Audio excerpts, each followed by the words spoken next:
An overall majority for the business news now, though, on the programme. We're going to start with the world's largest annual e-commerce event. This is the Chinese online shopping bonanza. It is known as Singles Day, set to hit a new record this year. Brian Quinn from our business desk has got more.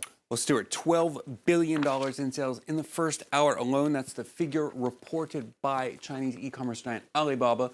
By mid-morning Monday, Alibaba and its rival JD.com had racked up nearly $50 billion in sales, still going on. The online shopping event, similar to Black Friday and Cyber Monday in the U.S., is indeed the largest of its kind. It's seen massive growth in recent years. 2018 saw gross sales hit nearly $31 billion. At 27%, that was strong growth, but it was still the lowest in the event's 10-year history. E-commerce growth in China is growing faster than traditional retail, but that growth is slowing, along with the overall economy amid the country's trade war with the U.S. All those online orders mean lots of deliveries and lots of packaging. Last year, the event created hundreds of thousands of tons of waste. Some in China are trying their best to raise awareness about the environmental impact of Singles Day, but they're having trouble being heard. France 24's Beijing correspondent Charles Pellegrin has this report. Wang Lu takes pride in the things she has, many of which she bought during last year's Singles Day. And she has her online cart ready for this year's edition. What would have cost her 2,000 euros will now just be short of 700. But not everything she buys ends up being used.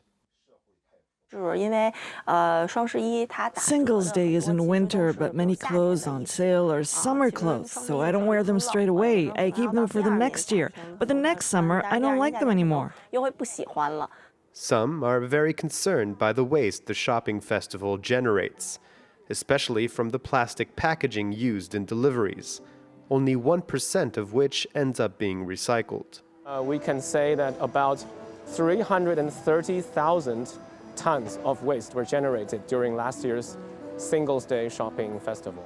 I guess you can say that about 20,000 truckloads of waste were generated. Yeah. Carrie and Joe run an online store that sells reusable products and promotes a zero-waste lifestyle.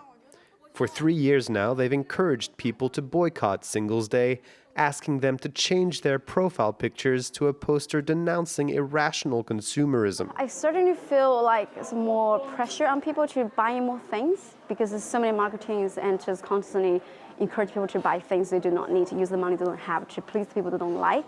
They're also promoting alternatives like swap events where participants exchange goods for free. Their audience has grown to tens of thousands over the years, but this is still nothing compared to the hundreds of millions of people who'll be shopping online this Singles Day. Well, turning to the markets next, the Asian index is losing ground across the board in Monday's session as hopes of an impending resolution to the U.S.-China trade war are fading. Hong Kong's Hang Seng deep in the red as chaos during renewed pro-democracy protests, timed to coincide with Singles Day, underline the political instability there. Shanghai is down 1.8%. The Kospi in Seoul just under the flat line at the close there. And finally, for business, Chinese President Xi Jinping is in Greece on an official visit meant to deepen economic ties between the two countries. Xi is set to visit Greece's largest seaport, Piraeus, on Monday. Majority owned by Chinese port operator COSCO, the port of Piraeus is also the largest Chinese investment in Greece. For years now, Beijing has looked to Greece as a gateway to the EU, and they've set their sights on a series of new investments. France 24's Athens correspondent Natalie Savarica reports. It's here in Sintama Square, right in the heart of Athens, where this real estate agency decided to open its fourth branch in the capital. Brand new offices with mainly Chinese staff and clients. The reason? Greek law grants European visas to buyers of apartments. They're called golden visas, and 7,000 Chinese have benefited from them in the past 5 years.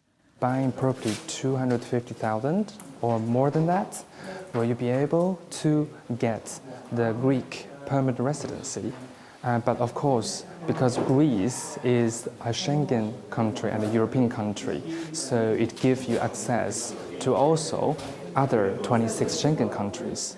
And not only just the main applicant to get this permanent residency, but also the main applicant's spouse and both of their parents and their kids. With the help of his colleague and fellow countrywoman, Stefan inspects one of the 5 buildings that his agency just sold. It's 100 square meter maisonette. There are 2 bedrooms in this floor and 1 bathroom. This Chinese maritime giant now owns the entirety of the port of Piraeus, which it plans on renovating, an investment worth nearly 1 billion euros. This is where the master plan will be implemented with an area of hotels. Critics caution over the increasing presence of Chinese investors in the country, but analysts point to the bigger picture. During the crisis, Greece was forced to privatize assets by its public creditors, the International Monetary Fund and the European Union. In exchange for loans, they called on Greece to sell its public assets, and when the port had to be sold, Costco was the only bidder. The Chinese don't intend on stopping here. After transportation and telecommunications, they are also delving into renewable energy. Even the Bank of China will soon open its first branch in Athens. It's France 24's Natalie Severicus in Athens. That's it for the business for now, Stuart. We'll be back with more on Singles Day in right about an hour.